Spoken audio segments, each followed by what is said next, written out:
We're live. All righty. Welcome everybody to House Energy and Digital Infrastructure. It's Thursday, February 19th, and we're here to talk a little bit about the Joint Carbon Emissions Reduction Committee. So I'm Representative Kathleen James from Manchester. Richard Bailey, Lamoille 2. Chris Morrow, Wyndham, Windsor, Bennington. Michael Southworth, Caledonia 2. Christopher Howland, Rutland 4. Dara Torrey, Washington 2. Graham Klubner, Chittenden 13, Burlington. Laura Civilian, Unit 2. Great. And in the room, Amy Perry in a Craftsman group. Isabel Walker, interning for Senator White. great. Scott Moore, Joint Fiscal Law. Super. All right. And perfect timing. Scott Campbell. Introduce myself. Yeah. Representative Scott Campbell from St. Johnsbury. Super. All right. So just to bring folks up to speed, I think I've mentioned this to everybody or have tried to anyway. So we have talked in the committee a little bit about an idea of getting a task force together or some kind of body that would have time in the summer and fall to take a look at some of the more complicated, thorny issues around the future of Vermont's energy, where we put things, whether we put things, what we put, and when. And so I had pitched to folks this kind of vague idea I had about a task force that would have members of the legislature, members from the Scott administration, citizen advocates. And my own concern about that was that task force costs money, they need an appropriation. And it takes a little bit of, political will to get one up and running. And lo and behold, Ledge Council pointed out to me the existence of the Joint Carbon Emissions Reduction Committee. And I thought I'd bring that to all of us for discussion because it exists. So, Ellen, over to you. Ellen Tchaikovsky, Office of Legislative Counsel. So yes, today I am going to tell you about the Joint Carbon Emissions Reduction Committee. I did a little research project on it. Thank you. Posted under my name today on your website is the statute that we'll be talking about, which is 2 VSA Chapter 17. It is a very short statute. The whole chapter is about this committee. So I'm going to start, though, with the history. So I brought this prop. Oh, Props by the way. are yeah. allowed in committee. I believe. This is from the Legislative Council, Vermont Law Library. It is the statute. It's all the laws that were passed in 1978. And so I brought it because this committee was created in 1978. Wow. However, it was at that time known as the Joint Energy Committee. It remained called the Joint Energy Committee until 2019. So it existed for 40 years as the Joint Energy Committee. It initially was set up with 4 members from the House and 4 members from the Senate. The statute is pretty close to the same as it was in 1978. There have been very few tweaks made. You will see if you look at the PDF I have of the statute, the second section, 602, was repealed, but that language was actually just moved up really into 601. So 601 set out that there was this committee made up of 8 legislators, that there would be a chair and a vice chair, and that they would alternate biennially between a House member being the chair and a Senate member being the chair. And then there was this language in 602 that just said that they shall conduct their business after they've been appointed. They shall keep minutes. The Office of Legislative Counsel shall be their staff, and that they get per diems when they're meeting outside of session. That is mostly what the statute still says. What has changed slightly is what the duties or the functions of the committee was. And so when it passed in 1978, there was no House or Senate committee on energy specifically. And so the role of this joint committee was both during session and off session to monitor the energy landscape, in Vermont, the Northeast, and the United States as a whole, and be a resource to the rest of the General Assembly on energy issues that may come up. So as I said, very few changes have been made since then until so another small change in 2009, it removed the requirement that they annually provide a report to the General Assembly on what they had been doing. So for a while they were required to report back to the whole body of what they had been working on, but that was repealed. So yes, Just do as you like. Yeah. well, and so Report. Okay. for a while the committee was fairly active. When I started here in 2017, I did work with the committee. That is the last time I found that they met was in November 6th, 2017. And they were looking a lot at what should be done with the Volkswagen mitigation trust fund. Oh, wow. Okay. Yes. But prior to that, they also had a few other different types of projects they were looking at. So they would take testimony on, I found testimony on transportation issues, on energy efficiency issues. So, and I think that probably is in part at least because there wasn't necessarily a House committee specific to energy. And so after that point, this committee has done work as well as the Senate Committee on Natural Resources and Energy. So in 2019, there was an amendment to this committee, changing its name to the Joint Carbon Emissions Reduction Committee. It also changed the membership of the committee and its duties. So I am going to read you through the statute now as it reads, because there haven't been any changes since then. And I haven't found that they have met since it changed in 2019. I have a question before you go on. Yeah. I am wondering, and we might have people in the room who know, if the kind of the cessation of this committee coincides in any way with the Energy and Technology Committee in the House, which has come and gone a little bit. I don't think so. Okay. I suspect I was on. You guys were both on it, right? Yeah. In 2019, yes, but it had existed, I think the biennium prior was when 17. it started. Yeah. Yeah. I am trying to recall specifically, the change in 2019 to the name and the duties was in one of the miscellaneous energy bills, and I suspect that there was a thought that because there is now a dedicated committee to energy, that there doesn't need to be an oversight body that also does that, but perhaps, and I think around that time there was a lot of, in 2019, looking at different climate change programs. This was before the Global Warming Solutions Act. Right. So I think that is what was going on. Okay.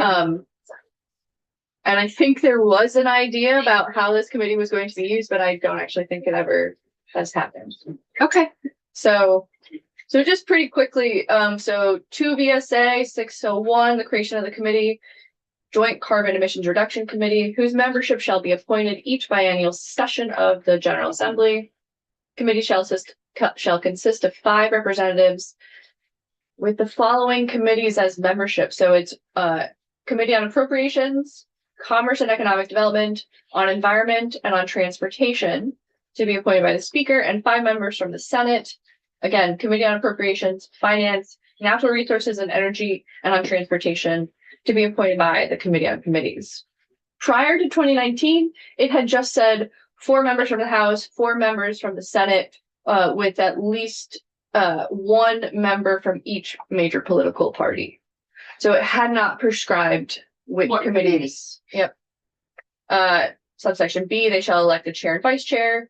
And as I said, rotate biennially between House and Senate members of who is the chair. They may meet during the session at the call of the chair and with approval of the Speaker and the pro tem with their permission, and they can meet up to 5 times during adjournment. A majority of the members shall constitute a quorum. So I just want to point out, this was another change that was made in 2019. So prior, it did say that they were allowed to meet all year round. And so this is a small distinction, but it says now that this committee can only meet during the legislative session with permission. And so that therefore it is supposed to be mostly a summer fall committee, and that they're allowed to meet up to 5 times during adjournment. Okay, sorry, I have another question. Oh, yeah. Okay, Jai Talk has to have permission No. to meet during the session? No, I don't know. I don't think so. Okay, that was my question. Your question? I think the language in there right now about appointments excludes independents. Is that right? I don't, it's not in there right now. Independents, I don't think are considered a major political party. Yes. So if we were to move forward, I would want to make sure that, of course, unaffiliated members could also be.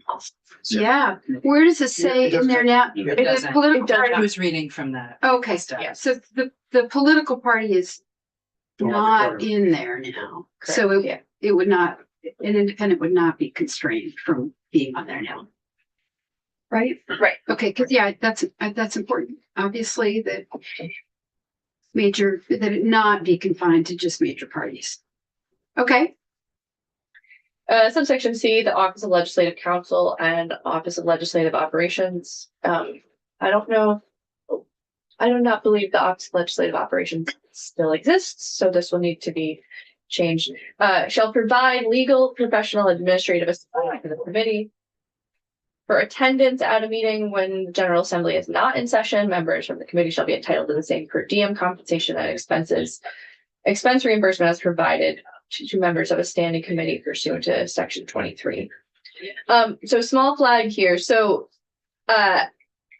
every year there is a technical corrections bill that the Office of Legislative Counsel puts together and you all pass, fixing tiny technical issues in bills. This section is actually currently in this year's technical correction bill because it references the Office of Legislative Operations, which does not exist anymore. And above, there is reference to the Committee on Environment. And I think you may want it to be this committee. And so I think what I put in there was actually the Committee on Energy and Digital Infrastructure. Every time the names of committee changes, our office does go through and try to amend to find all those. Okay, Yes. And so we can take care of that. If you're interested in amending the statute, we can either take it out of the technical corrections bill or leave it. We can discuss how you want to handle that. okay. And then now for the sort of important part here. So section 603 are the duties of the committee. So the Joint Carbon Emissions Reduction Committee shall provide oversight when the General Assembly is not in session of state policies and activities concerning and affecting carbon emissions in Vermont's electric, residential and commercial buildings and transportation sectors. And oversight there being similar to Jai Talk. Jai Talk isn't introducing bills, passing bills. I remember once they were given authority to approve and allocate, like to approve a previously appropriated expenditure during the off session or whatever. But so this would be similar to that, right? This committee wouldn't be voting on bills. It's just Joint committees generally do not have authority to do bills. Bills have to be in one body or the other. Right. Joint committees don't function that way. So no, they wouldn't have authority that way. So that's pretty much it. The list of duties when it was enacted in 1978 was slightly longer, but again, it was about different energy issues. And I suspect strongly that this was enacted before the Global Warming Solutions Act was enacted, before the Climate Council was created. And so I do think there was an interest to have legislators working on emissions reduction or looking at different emission policies before another entity was created to do that. Okay. Are you do you have a sec to stay? I was gonna see if Scott wanted to quickly talk about the money and then maybe Scott could, I don't know if you're in a hurry. I have another meeting tomorrow at noon. There's plenty of time, Dr. Chair. Okay, well then, Scott, do you mind coming up and quickly, because I had also asked Scott and JFO whether we would need an appropriation. Yeah, So, Ellen, I'm here. she's gonna come back. so there are 5 committee members, but only 4 committees specified. But would we still want to keep somebody from environmental and make it 5 out of 5 committees on the House by adding energy and not have a per se at large? It does say at least from each of those committees. You have whatever, you can change it just to have it, Well, whatever. right, you can, but. Yeah. just- So let's come back to that and I wanted Scott to have a chance to talk about the money and then we'll get Ellen back up. Sure. Let me just, I'm gonna share my screen real quick just to have it behind me as we start talking. For the record, Scott Moore, Legislative Finance Manager for the Joint Fiscal Office. As part of my duty, I take care of making sure I do the legislative budget. So I'm in charge of all the expenses and salaries, and I'm sure you've seen my name at least once a week when you get your expenses approved. So you'll see an email from me saying I approved your expenses. So part of my role is to look at the budget and figure out what the expenses could be for the next fiscal year. So Madam Chair, I'll talk about first how we calculate the expenses and what the expenses might be for this particular, Be for great. this group, just to have that role. So as Ellen had mentioned, when we look at, well, let me point out this slide too. Joint Fiscal Office is nonpartisan. We're here to just give advice. We're not partisan or political. Disclaimer, make sure you all realize that this is not meant to make any policy recommendation. This is just letting you guys know what the numbers would be. Because Ellen did talk to 2 VSA section 23. This is what that is. And this just basically says the expenses that you're entitled to for things that are off session, basically. You can find it online. I went online and grabbed this snip so you can see it. And basically the daily compensation that you'd be entitled to at the rate we have currently, and actual mileage, lodging costs, and then other actual expenses deemed reasonable, necessary, something like that. Doesn't happen that much, but occasionally we had one meeting that was, I think, was up in Canaan, and it didn't have as much broadband, so we had put in a expense to pay for getting a hotspot on a phone so that we could actually have a meeting. So that's where that money came from. Most of the time, though, it's miles and meals. So here are the rates that I go by. So you all make a certain amount each week, divide that by 5, $189 for the 2026 rates. The mileage comes from the GSA, and current mileage is 0.725 reimbursement mileage. And we look at all the different meetings that happened last year, year before, so forth and so on. And the round trip typically is about 120 miles on average. Now, I come from Essex every day, so for me, it's only 72 miles. But I know Senator Brock comes from way up north and he drives even more every single day. So the average is a 120-mile round trip. And then the average cost per meal, this is again a GSA rate. Sometimes people will put in for breakfast, sometimes in all day long meetings, you have breakfast, lunch, and dinner. Sometimes they don't have any meals at all. So this is a little bit of an art, a little bit of a science, right? We look at, I used to be a damages expert for securities litigation, and we always look at past performance is no guarantee of future result. So past expenses is no guarantee of future expenses. But so this is where the art comes in, kind of the averages. So how do we calculate this? What we do is we look at the total number of legislators for any particular committee, task force, working group, study committee, multiply that for the legislators by the $189 per day. We look at that times the number of meetings. Then we look at mileage, and the $87 is the average mileage of 120 times 0.725. And then the total number of legislators multiplied number of meetings multiplied by 23, and 23 is the meals. Then we added another factor of 0.75 for miles of meals because oftentimes people can zoom in. So we've seen the average attendance in person for some of these things happens to be about 75%, and then 25% of the time people will zoom in. So if you're going to zoom in, you don't have miles or meals. So that's the basis of how we calculate any study committee. I looked, and the total number of committees that qualified over the last summer, I think, was 87, something like that. I have to go back and double check. And then the number of committees, that unique committees that people I did put in for last session, between the session and January, was 52. So a lot of these are, in fact, people are asking for expenses. Not everyone does. There are some legislators that say, I know I'm entitled to this, I don't want it, don't bother giving me that particular per diem, which is perfectly fine, you're entitled to do that. I'm not going to force giving the money. I mentioned earlier, I'm in charge of paying the bills, and if I don't have to pay the bill, I'm just as soon happy not to pay the bill. Or not have a bill to pay, I should say.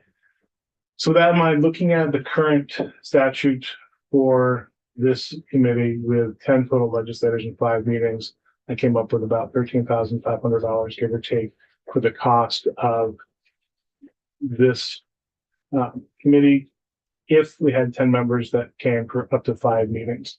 Should that change and go down to only 6 members and up it to 10 meetings, the numbers would change.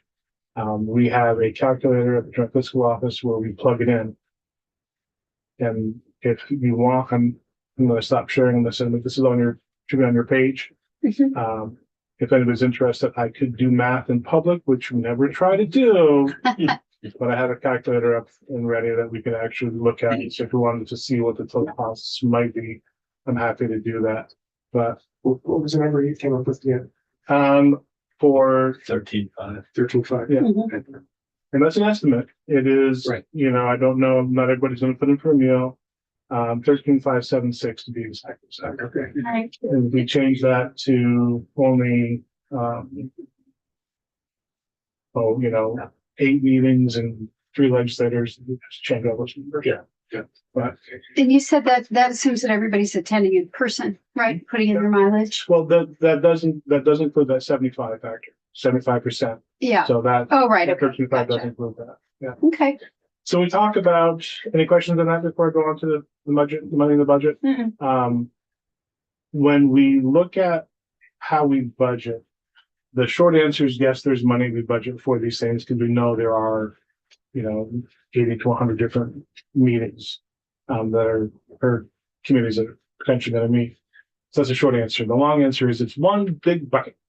And so the more that we do for these different things, sometimes if it's a brand new work study committee, we're going to have to add appropriation. This particular one has it as a joint committee, as well as, for instance, the Joint Legislative Management Committee. Those that we already build into the base budget when we do the budget. If it's a brand new committee where we're going to say, I don't know, I'm trying to think of something energy might do. If you all wanted to do the study of nuclear fission in the ocean committee or something like that, I don't know. That would be brand new, and you would have to think about what would the appropriation be if it's not going to fall into the joint carbon study. In that case, the same thing.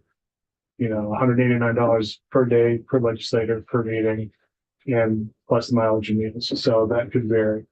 So short answer, yes, I build in money. Long answer, I don't want to spend it because it's taxpayer money, but there is some money built into the budget for these things because we know, for instance, the E-board's always going to meet, JLMC is always going to meet, LCAR is always going to meet.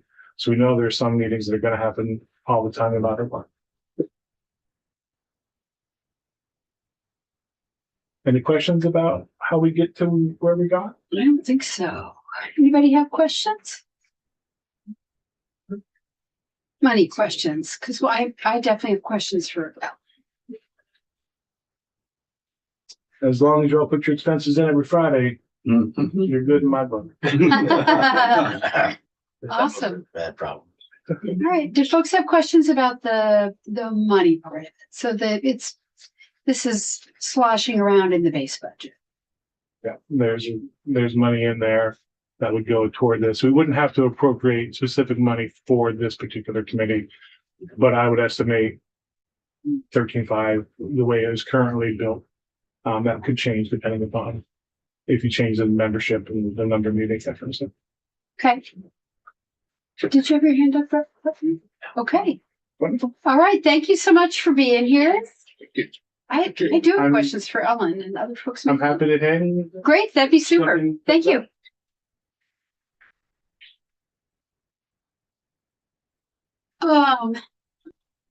Okay, so I have questions. So Can I ask Yes. Scott a question first? Yeah. So I think in how it's phrased is like, it's, per diem for up to 5 meetings during a period.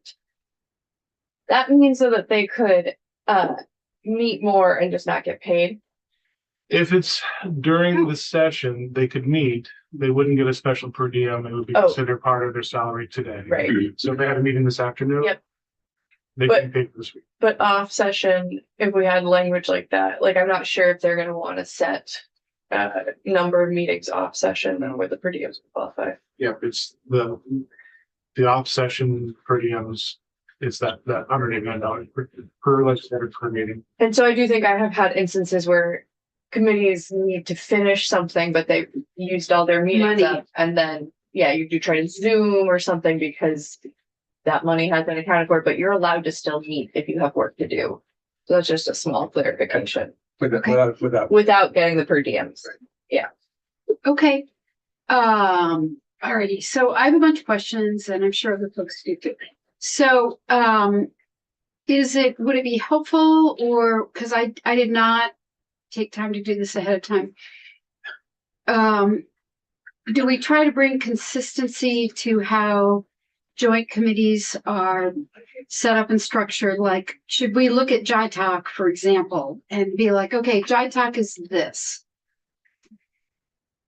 Or does that not really matter? Consistency is good, but the joint committees that exist are all very different. Okay, So LCAR is very different than JLMC and JITOC.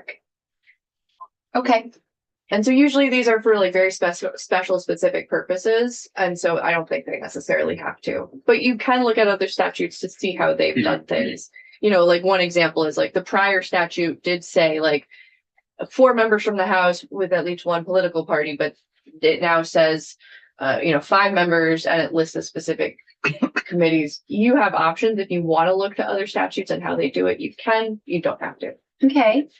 And then, if we had this be, okay, and then it would be up to us if we want to change the statute in any way we want. So we could tinker with the list of represented committees. We could tinker with the numbers appointed by,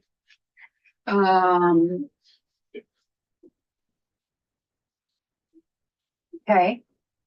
And then, okay, so then my question is, so say the committee decides we think this would be a useful committee, we want to like jumpstart it.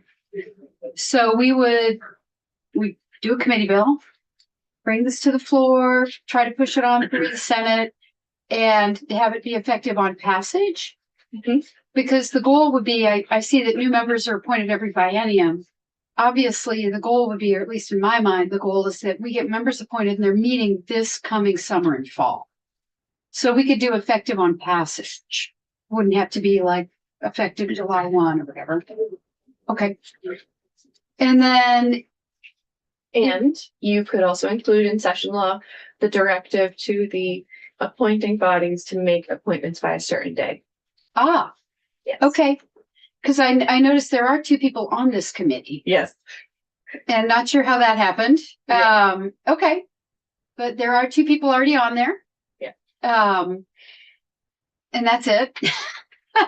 So, alrighty. And then if we want to direct their work over this coming summer and fall, is that session law? Cause that, what they're wanted to do every year may change, right? So we may not want to change the underlying statute, but we might want to put in session law that this is what we want you to work on this summer, fall, and we want a report from you due December 15th or something. So that would be session law, not changing the statute. Well, so what I would suggest is that if we would look first at what's in 603 on the duties. And Okay. if what is there is broad enough to cover what you're going to ask them to do, then you don't necessarily need to amend it. You can amend it if you'd like to be specific or make sure that what you're going to ask them to do is covered. And then, yes, I do think you would want to do a session law provision of like, this is a one-time project that this committee is going to work on. Here's the due date for the report. I assume you're going to want a report or something. Definitely. And so you're going to want to have a provision that specifies what is it they're doing. Do you want to specify how many times did they meet? Do you want to specify who they hear from? Do you want to specify the due date of the report? So yeah, I think a session law provision here would be good if this is like a one-time thing they're going to do. Okay. And we would then want to make sure that we're dovetailing a specific topic or whatever that is in session law while trying to keep the statutory duties broad enough so that we don't have to amend this statute every year.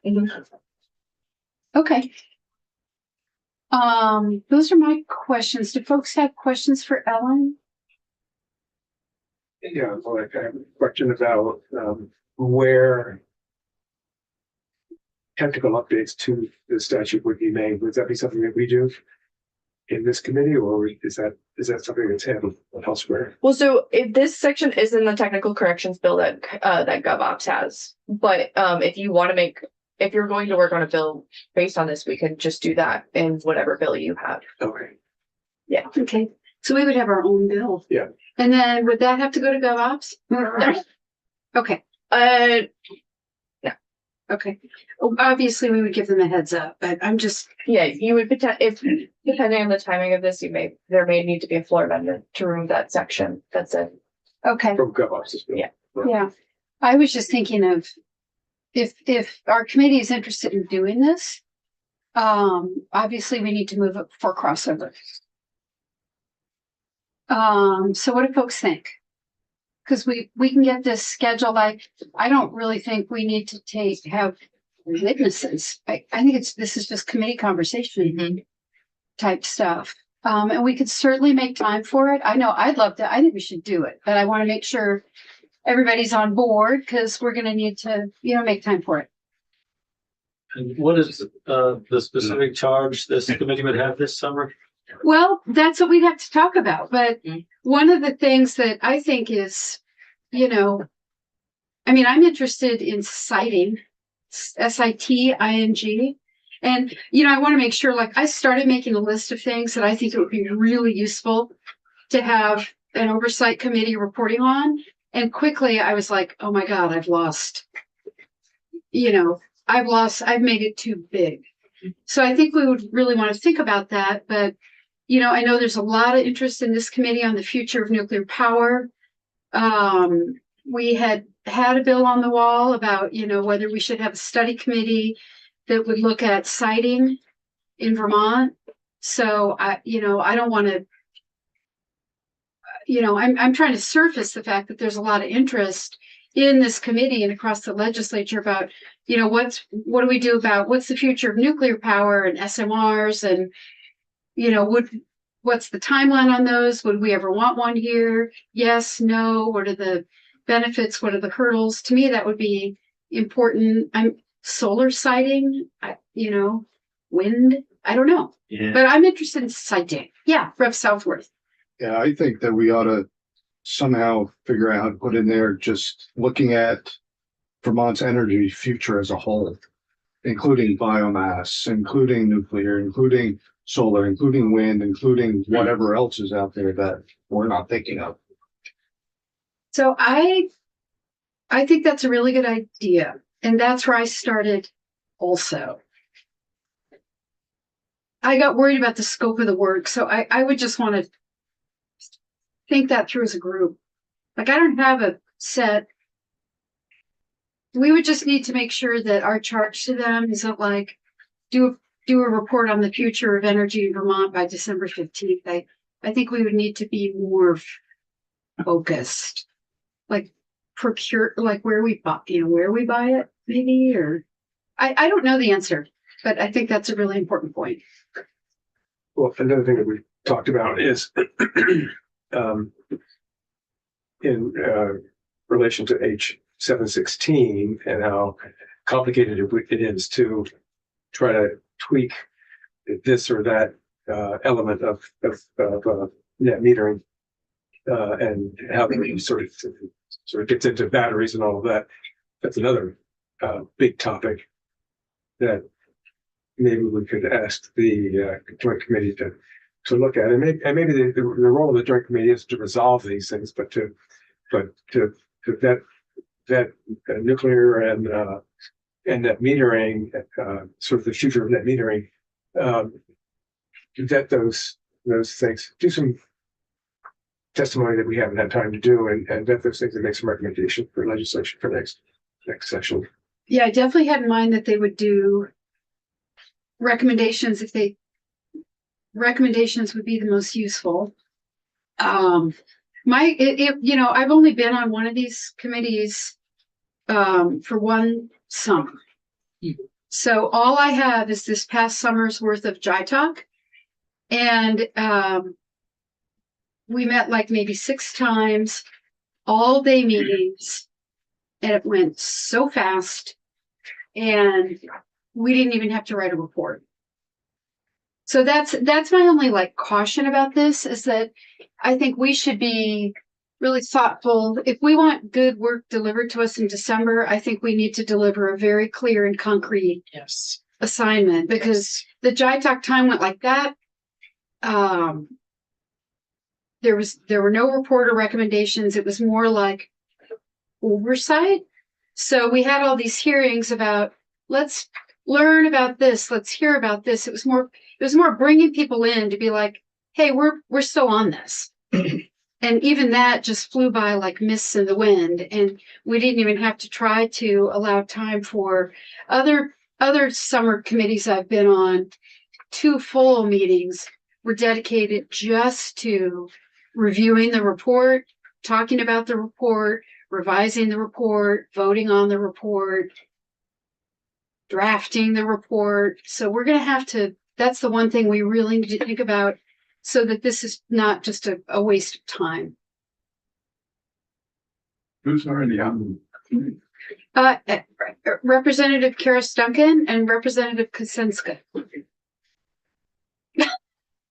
So I don't know. I'm a former member. Oh, Scott's a former member. So I don't know what. Yeah, the other beauty, I think, of actually trying to pass a committee bill is that in my mind, it definitely plays our hand, right? It isn't just knocking on the door of House and Senate leadership and saying, hey, we've got this committee, can you please appoint people? Like, this is teeth, saying, hey, we're energy and digital infrastructure, and Who gets to appoint leadership? Committee. the speaker appoints and the Committee on committees. committee on committee appoints. Well, I think we heard we can require them to appoint by a certain date. Isn't that what Ellen said? Yes. So, Which I thought was useful. yeah. I have something to add. Yeah. So, I do want to just flag, that I'm curious more specificity on the topic you're going to be interested in giving this committee. I do want to just remind you that the State Comprehensive Energy Plan does exist. It is produced by the Department of Public Service, but it is produced every 6 years and is it covers the 20-year period. It is a future-looking plan about the energy in the state, and where they think it is going. And it does include recommendations about necessary actions, regulations, legislation. And so you may want to consider hearing from them and what they already do as part of their report, so that you're not duplicating efforts. That's things they're already working on. That could be a really good idea, because their next plan is due Is it, it might be 2028. Yeah. Lost train of thought. And I'll just say, as part of that, they do an extensive, at least 18-month ramp up in drafting that report. And so they take a lot of input and do a lot of research. And so that is a huge report. You could potentially be more narrow given that your time scale is shorter. So what about working that in as they're tasked with reviewing that report, their recommendations, and then coming back with Recommendations What on they- their what they recommendations. feel is appropriate? Yeah, I think syncing it up could be really important. Are you saying take their most recent recommendations and make recommendations on those And that recommendations? committee would take the report, dissect it, look at the recommendations, supporting or not supporting, or having more questions and getting more facts that they can put through to us. That could be really doable because we've got their report. That's a very specific starting point. Thanks for reminding me of that. You flagged that for me earlier. I totally forgot.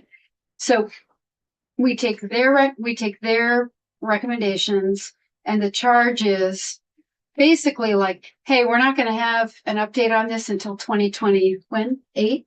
2028. Until 2028. So why don't you guys take the summer and fall and see what can happen in the next biennium? Because that's the gap year. Those are the gap 2 years, 27 and 28. That could be really great. And that could help solve my concern about not sending this committee just spinning off into the cosmos. Right, it gives them a clear path, Yeah. and what they have to come up with. So should we get, is the next step then, sounds like, okay, first of all, are people interested in trying to move this before crossover? Yes. Yes. Yeah. Right, can you just remind me on, because it's joint, like you've gotten buy-in from your Senate counterpart? I have talked to Senator Watson. I've not talked to Senator Baruth, but I've talked to the speaker about this probably 8 times at this point. I just wanted to make sure we weren't launching off on some Don Hedi thing.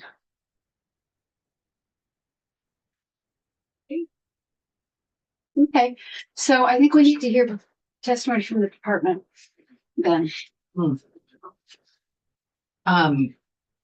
Although, did we already go? No, we didn't. We took testimony on the Yeah, I'm looking right now. I think last year. it was last year.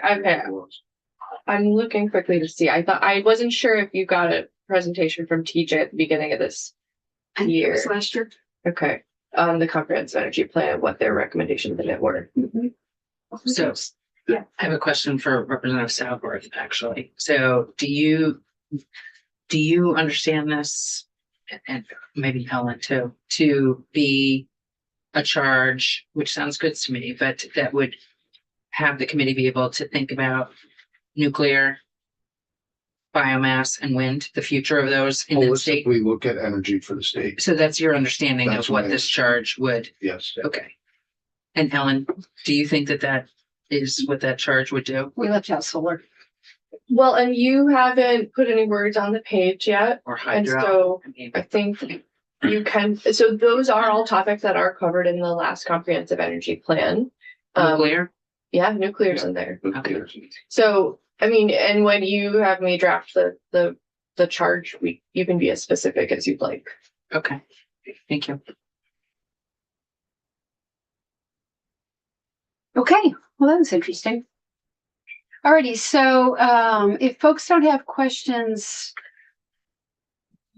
right now, I would like to take a break before our 2 o'clock.